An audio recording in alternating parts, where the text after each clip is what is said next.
Saviez-vous qu'en toile de fond de l'intrigue de Tosca s'écrit un pan de l'histoire italienne? Tosca, derrière l'amour, la grande histoire.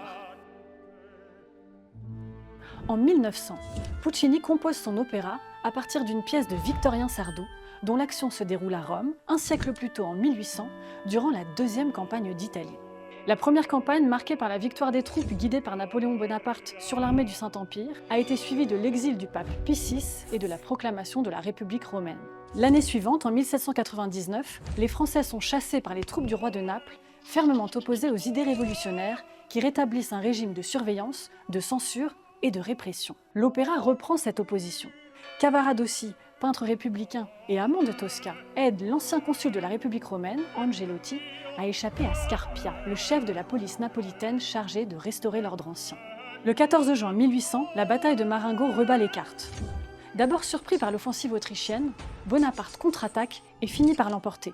Une défaite du camp français suivie d'une victoire, qui sont respectivement mentionnées dans l'acte 1 et l'acte 2 de l'opéra, et participent au rebondissement narratif. Faut-il alors envisager Tosca comme une œuvre politique? Contrairement à Verdi, Puccini n'était pas particulièrement engagé socialement. Lors de l'adaptation du drame de Sardou, lui et son librettiste Giacosa regrettent que l'accumulation d'événements historiques laisse peu de champ au développement émotionnel.